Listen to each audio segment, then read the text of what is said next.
Hello, welcome to the Wire Podcast, a podcast that provides the best content about all things sports. I'm Ryan McCrary, and on today's episode, we're going to start by talking about the 2024 NBA Draft Lottery. The lottery was yesterday on Sunday, and it was crazy. Usually the lottery isn't too exciting. Usually a lot of people are tuning in because there's often a really high-level prospect that a lot of teams want to get with the number one overall pick. That isn't quite the case this year, as this year's draft is a bit underwhelming, but the lottery was exciting as a few teams skyrocketed up the draft board, so we're going to talk about that.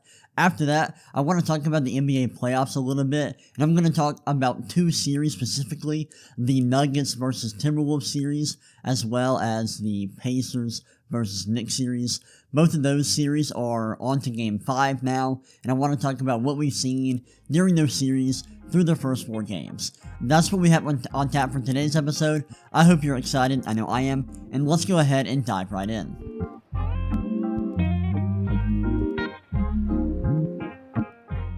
Alright, let's get this show started by talking about this year's NBA Draft Lottery, which happened yesterday. I'm recording this on Monday. The lottery happened on Sunday. I actually wrote an article about the lottery for SirCharlesInCharge.com, so if you're interested in seeing my thoughts written down, you can check that out. I would greatly appreciate that. But we'll talk about the results of the lottery and what it means for some teams and some major takeaways that I had. So let's go ahead and start. Like I said in the intro, this year's draft is a bit underwhelming compared to some recent drafts. There really isn't one guy who is a tier above everyone else in this draft. That's my opinion, and I know a lot of people also feel that way, people who cover the draft. Now, I don't think the draft is terrible. I think a lot of people would say that the draft is awful. I don't necessarily feel that way. I do think there are some talented players in the draft, but it's not elite. There isn't one or multiple guys at the top who you can be confident are going to be all-star or all-NBA caliber players in the NBA. There are some guys I think who can be all-stars, but not anybody that I'm like, oh yeah, like I'm pretty confident this guy can get there. But let's go ahead and dive into the lottery results. So the first 4 picks of the lottery went as expected. The 14th pick went to the Warriors. That pick went to the Trailblazers. The 13th pick went to the Kings. They kept that pick. The 12th pick went to the Rockets, and that pick goes to the Thunder. And then the 11th pick went to the Bulls, which was expected. Things went off the rails at number 10. So the Hawks were supposed to get the 10th pick. They were projected to get the 10th pick. If they did not go off the board at number 10, they automatically rose up into the top 4. And of course, the Jazz got the 10th pick. They fell 2 spots. They were expected to get the 8th pick. They ended up getting the 10th pick. And that shot the Hawks up automatically into the top 4. At number 9, the Grizzlies got that pick. The 8th pick went to the Raptors. That pick actually went to the Spurs, and I didn't realize that was a possibility before the draft. That was part of the Jakob Poeltl trade, and so that's why the Spurs got the 8th pick. The Trailblazers got the 7th pick. The Hornets got the 6th pick. The Pistons, unfortunately, got the 5th pick, which is insane because they actually had the best odds to get the number 1 overall pick. They were actually tied with the Wizards.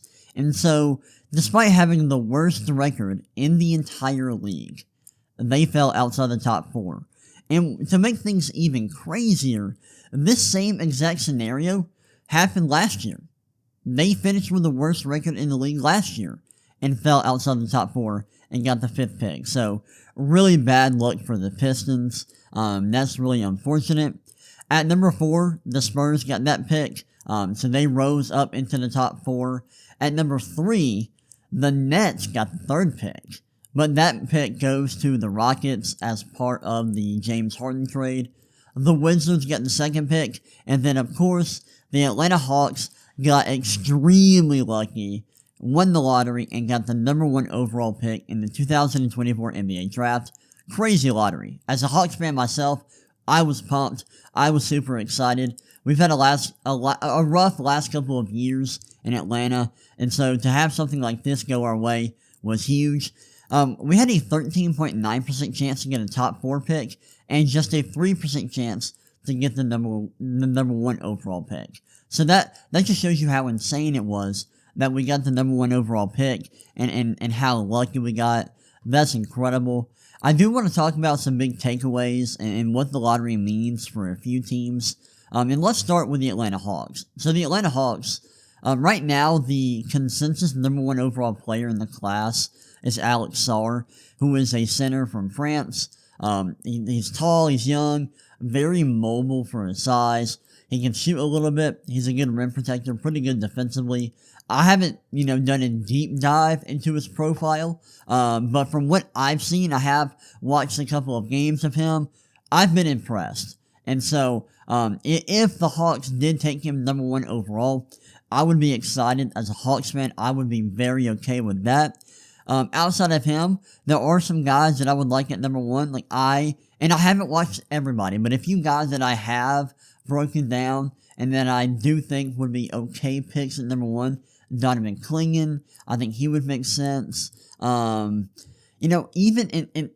I don't think this guy is necessarily worth the number 1 overall pick, but Reed Shepherd is a guy that I like, who I think will be, at minimum, a great role player, but will more likely be a very good starter. And maybe his profile is analytical profile is so good that I think there is a chance he can have a pretty high ceiling and be an all-star. But I do think that his median outcome is like a good starter, and I think that's more than likely what he will become. I know a lot of people wouldn't love taking him that high, and honestly, I would probably be in that camp as well. But you could do worse. Like Reed Shepherd is a good player. I like him a lot. I like his game. But I would prefer the Hawks take Alex Sarr or Donovan Clingan. And I really don't have an opinion on guys like Ron Holland, Nikola Topic is another guy I would like, but I don't think that he would fit well next to Trae Young. And that is just assuming that we're keeping Trae Young. We could trade him during the offseason. I hope we don't. I hope we trade like DeJounte Murray, DeAndre Hunter, and Clint Capella to try to retool and rebuild a little bit. So Nikola Topic is a guy that I really like. I haven't watched him play much, but his stats are incredible. His analytical profile is very, very good. But yeah, Donovan Clingan, Alex Sarr, those are guys I would like at number 1. I know a lot of people would think that Clingan is a reach at number 1. But listen, this draft isn't amazing. Like, I know that Clingan isn't your typical number 1 overall pick caliber player, but that's just where we are in this year's class. So, yeah, I'm excited about our future here in Atlanta. I can't wait to see what we do with this pick. I'm hoping that we don't go after somebody like Zachary Rasacher. Is that his name? I probably messed that up really badly. Let me go ahead and look him up. No, I think I pronounced that right. He's a guy whose analytical profile is really, really poor, and I wouldn't really be interested in him at number 1. I know a lot of people like Rob Dillingham, Stephon Castle, Matas Buzelis, Ron Holland. So I can't wait to dive into those guys and really form an opinion about the rest of the class. But yeah, I'm super excited about the future here in Atlanta. I also wanted to talk about the Rockets a little bit because they also got extremely lucky to jump into the top 4 and get a top 3 pick. I wouldn't be surprised if they traded this pick because they already have a ton of talented young players on their roster, and they have so many that they might not have enough roster spots for a guy like that. And they're kind of in a position where they're going to want to, try to be competitive now. And so I wouldn't be surprised if they tried to move this pick for a veteran, a really talented veteran. I don't have anybody off the top of my head. Maybe like a Brandon Ingram who might be available for trade during the offseason. Maybe a guy like him. And I'm not saying that he's worth the 3rd overall pick. I'm throwing that out there. I'm spitballing. This is not an actual take, so don't kill me for that. I'm just throwing names out there. But yeah, so that would be interesting if they don't trade the pick, if they stick and pick, because there is a chance that no one is interested in trading up in this year's draft. So if that's the case, I would like to see them target someone like Donovan Clingan, Nikola Topic, Reed Shepherd. Like, those guys would be really interesting picks at number 3. Maybe even a Rob Dillingham, someone like that. I would really like those guys as fits in Houston with the rest of their roster. And I would really be interesting to see a pairing of Donovan Clingan and Alperen Sengun. And that would be a lot of fun. But I would also like to see Rob Dillingham or Reed Shepherd paired with Amen Thompson and their point guard. I'm losing him. Used to play with the Raptors, Fred VanVleet. I got it. There we go. Like, having a trio of guards in VanVleet, Reed Shepherd or Rob Dillingham, and Amen Thompson, that's a strong guard rotation. So, if the Rockets do stick and pick at number 3, I think they will have a plethora of good options at number 3. They could also go with the wing, maybe, and go with a guy like Ron Holland. Dalton Connect would be a bit of a reach. Zachary Researcher. So we'll see what they do at number 3, but they're another team that got very lucky during the lottery, and I can't wait to see what they do. Another team I wanted to talk about is the Detroit Pistons. They fell outside of the top 4, and I know a lot of Pistons fans were probably very upset that that happened, but I don't think that is a terrible thing. Falling to number 5 is unfortunate. It's bad luck. But this draft doesn't have a ton of elite talents in it. And so at number 5, you could still get a really good player. Possibly a player who is in that elite tier, or not elite tier, but in that top tier for this class that some people might be sleeping on, like Donovan Clingan and Reed Shepherd. And to get a guy like that at number 5, and getting them for cheaper than it would cost to get, one of the top players at number 1, that's not bad for this class. That actually might be, the situation that you would prefer if you're the Pistons. And at number 5, they're going to have a lot of good players available who would be great fits with this roster. I mean, I think, they don't need another big necessarily, but Donovan Clingan would be good value at number 5. I think Reed Shepherd would be a great fit next to Cade Cunningham. I think that is a great spot for Reed Shepherd specifically. I would also like Rob Dillingham there, but I would like somebody who was a better shooter. Like, if Reed Shepherd were taller and more athletic, I would love him in Detroit. And if that were the case, he probably doesn't make it to 5. But yeah, like, he would be a great fit in Detroit. I think Nikola Topic would be an interesting fit in Detroit. I don't love that he isn't a great shooter right now, and so I'm not sure how the fit with him and Cade Cunningham would work early on. Ron Holland is another. He would be another solid choice at number 5. So Pistons fans, I say all that to say, it's okay that you didn't get a top 4 pick. You're gonna be okay. And if your team is good at evaluating talent, they're going to get a fine player at number 5, and it's going to be cheaper than it would cost to get an underwhelming number 1 overall pick in this class. So I think that's fine, and I think it will all work out in the end for Detroit. Lastly, I wanted to talk about the San Antonio Spurs, who got 2 picks in the top 10, which I didn't realize was a possible scenario. I didn't realize that could happen, but it did.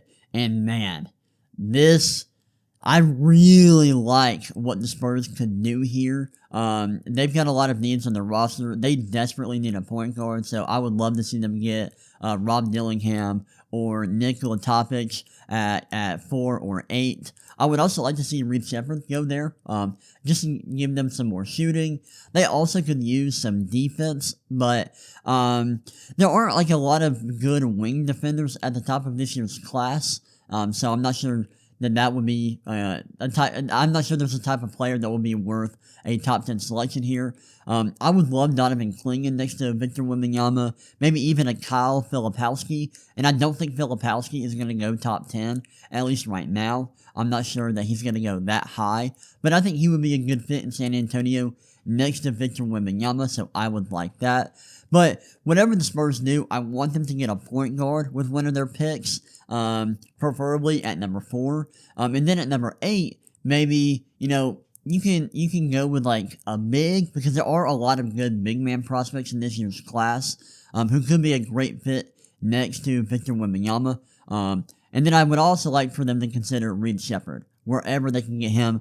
If they can get him at 8, awesome, that would be great. But yeah, so guys, like for them, I would love for them to target Rob Dillingham, Nikola Topic, Reed Shepherd, Donovan Clingan, and Kyle Filipowski. Those would be my preferences for the San Antonio Spurs.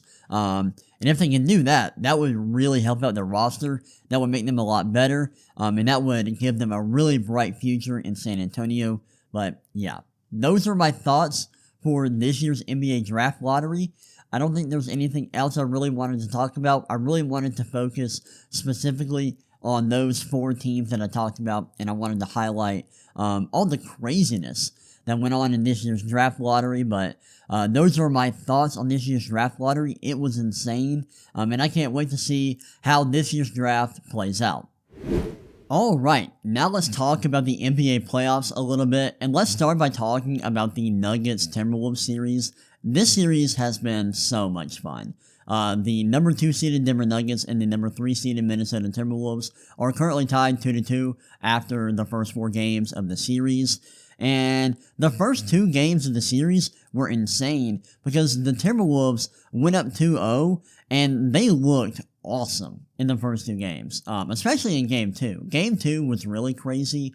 Their defensive performance in that Game 2 was historic. I mean, I'm not sure that I've seen a team play better on defense in a single game than the Timberwolves played in that series. They were really, really impressive there. I actually made a video about their defense recently. You can check that out on my YouTube channel, The Wire. Their performance in that game was unbelievable, and I'll say that a million more times. Like, it was incredible. Watching the film from that game was really, really impressive. But since then, the Nuggets have really turned things around, and they actually were able to tie the series after Game 3 and Game 4. And so at one point, it looked like they might be in trouble, like serious trouble, because the Timberwolves defense was giving them a lot of trouble. Early in the series, Nikola Jokic was struggling a bit. Wasn't playing poorly, but he just wasn't as dominant, especially as a scorer and shooter, as we're used to. And so, even for the entire series, his scoring efficiency is, above league average, but not, hyper elite, which is what we've come to expect from Jokic. He's still been very good. His numbers across the board are really, really good. It's not like he's playing bad. He just isn't, perfect like he usually is. Like, he's usually basically perfect offensively, but he just hasn't been in the series, and that's understandable. The Timberwolves have a historically good defense. They've given him a lot of trouble, and like I said, like, he hasn't been awful, just hasn't been quite as good offensively as we're used to seeing. Hasn't been, super polished in terms of his scoring efficiency, but he's still been good. I do want to give a huge shout out to Aaron Gordon, who is playing out of his mind right now. I mean, he's super efficient in the series, providing a little bit of playmaking. He's been pretty effective as a scorer and shooter overall, and the Nuggets have needed that, with Jamal Murray struggling a little bit. Now, Murray has been playing better in the last 2 games. I think I mentioned that earlier. Before the series, his numbers just aren't that good. His true shooting percentage is 47.1%, which is really low.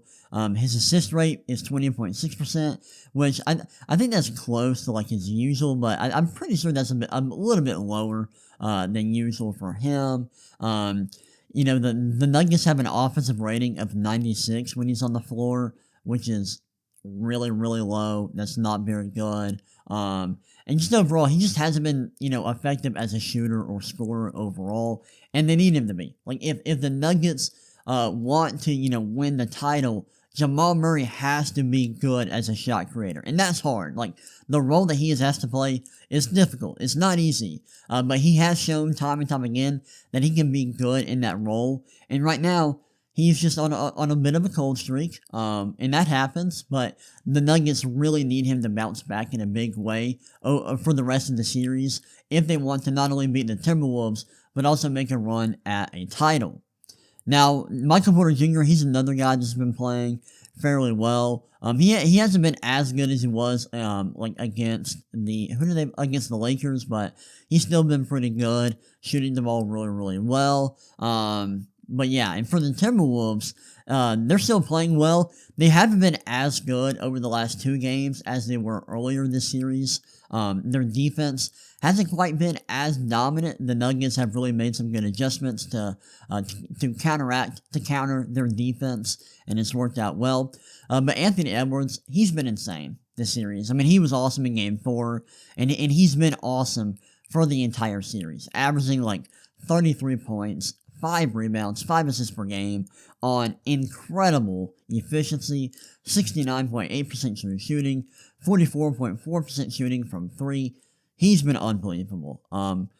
His game score is a metric that kind of combines all the numbers found in the box score into a single number to show how good an individual player is playing. A game score of 15 is average, and Anthony Edwards' game score for this series is 26.1, the highest for either team. So he has been unbelievable. Karl Anthony Towns has also been pretty good this series.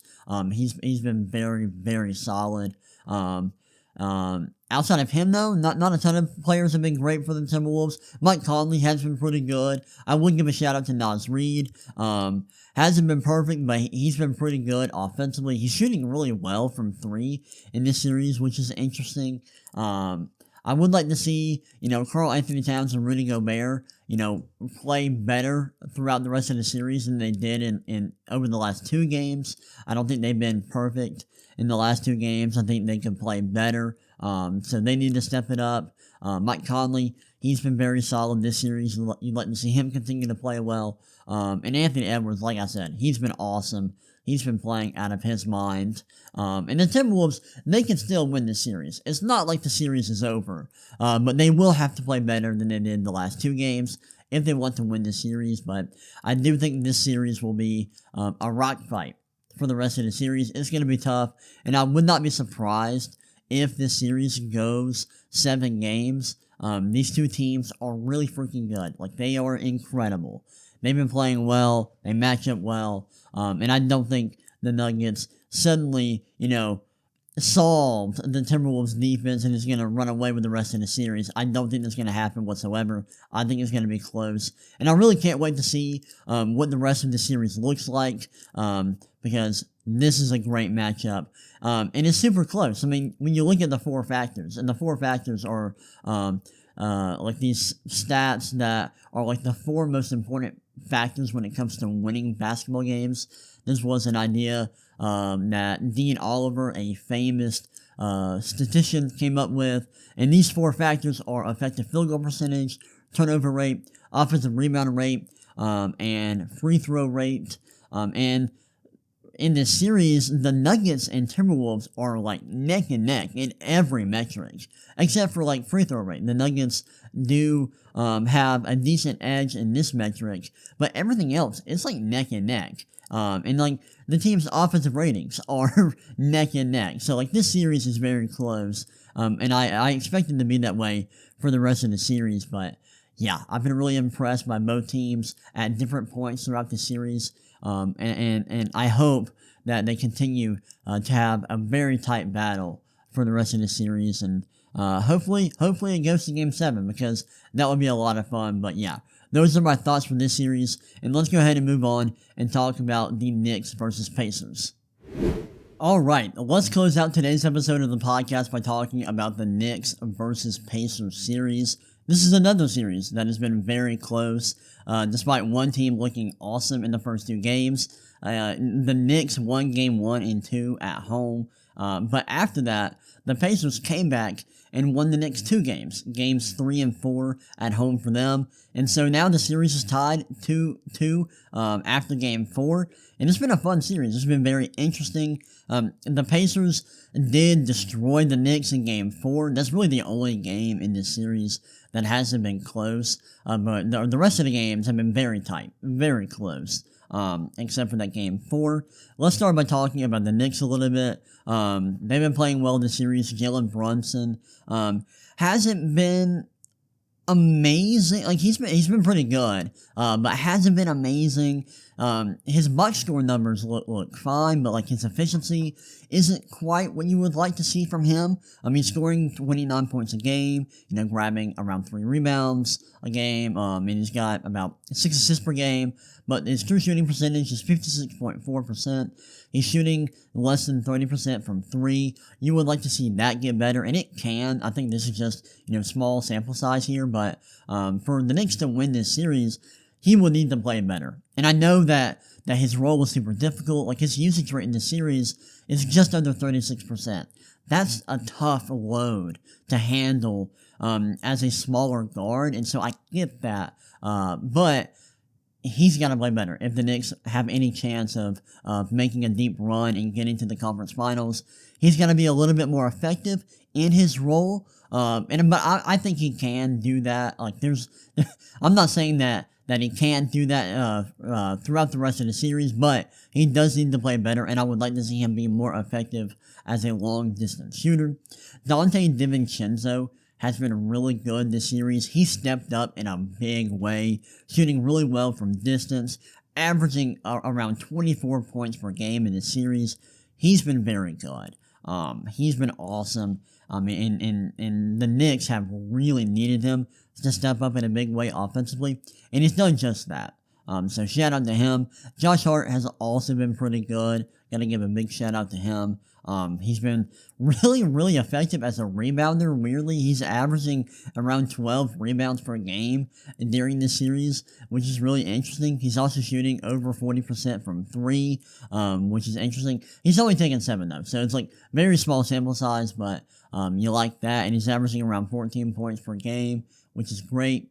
OG Anunoby has been very solid in the series as well, shooting around 50% from 3 on moderate volume, not super high volume. He's averaging around 20 points per game.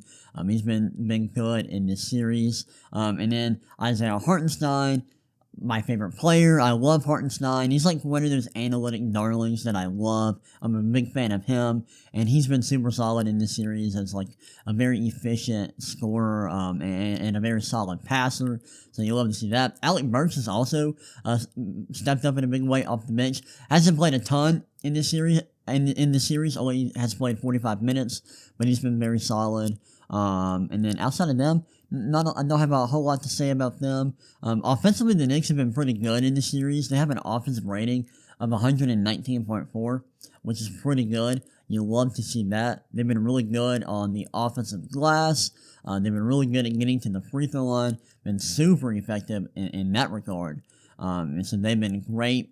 For the Pacers, they've also been playing pretty well. Both of these teams have been really good offensively. Neither team has been that great defensively in this series.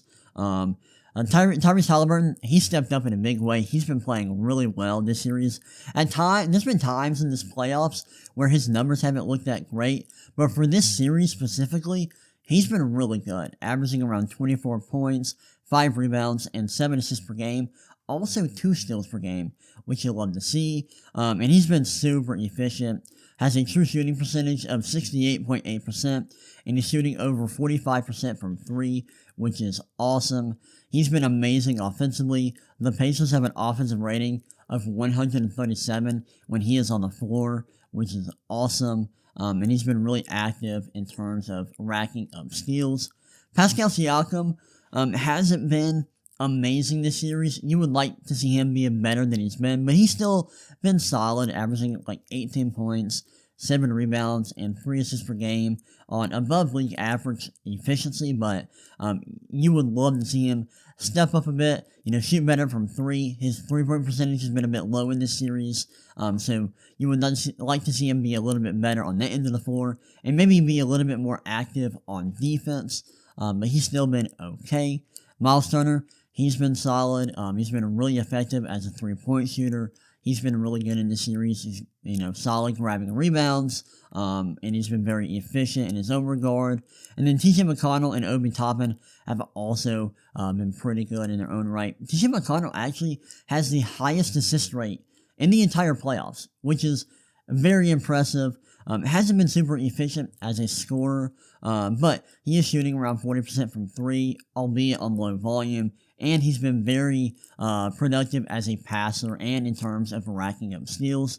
You like to see that. If he can be really effective as a three-point shooter, he can be amazing this series. And then Obi Toppin has been really good in his own regard, been very efficient as a scorer, been very productive, or fairly productive as a passer. So you'd love to see that. I do have to give a huge shout out to Andrew Nembhard for having an incredible shot in game, I think it was game 3, which was insane. At the end of the game, he hit a step back 30-foot three-pointer at the end of the shot clock to put the Pacers up by 3, and that helped them win the game in a very tight game. So that was awesome. Got to give a huge shout out to him. And he's also been fairly good this series, playing over 100 minutes, averaging around 10 points, 2 rebounds, and 5 assists per game coming off the bench. But he's been super efficient, 60.8% from shooting shooting exactly 40% from 3, has an assist rate of 21.8%. The Pacers have an offensive rating of 121 when he's on the floor, so you love to see that. He's been very good. And then even Aaron Naismith has been solid, shooting around, he isn't shooting well from 3, but he's been fairly efficient from the floor. So you'll love to see that. But yeah, this has been a great series. The Pacers actually look a lot better than the Knicks when you look at their analytical profile for the series. Their 4 factors are a bit stronger. They've been way more efficient than the Knicks have offensively. They're turning the ball over less, and their offensive rating is about a little over 6 points higher, which is great. And so that's a signal that, hey, they are playing better than the Knicks. If things go their way, they could definitely win this series, so you love to see that. But this is another series that I think will be close for the rest of the series, but and I think that some of these numbers are being skewed a little bit by small sample and that lopsided game 4. But yeah, this is a fun series, and I can't wait to see where things go from here. It's going to be very close, and yeah, it's been a lot of fun to watch, and can't wait to see how this battle ends. Well, those are my thoughts about this year's playoffs so far, especially when it comes to round 2. At some point, I want to talk about the Mavericks Thunder series, as well as the Celtics Cavs series. I will talk about those series once Game 4 concludes, but that's it for today's episode. Those are my thoughts about the draft lottery, and the 2 series I talked about today. I hope y'all enjoyed this episode. I know I did, and I will see y'all next time. Peace.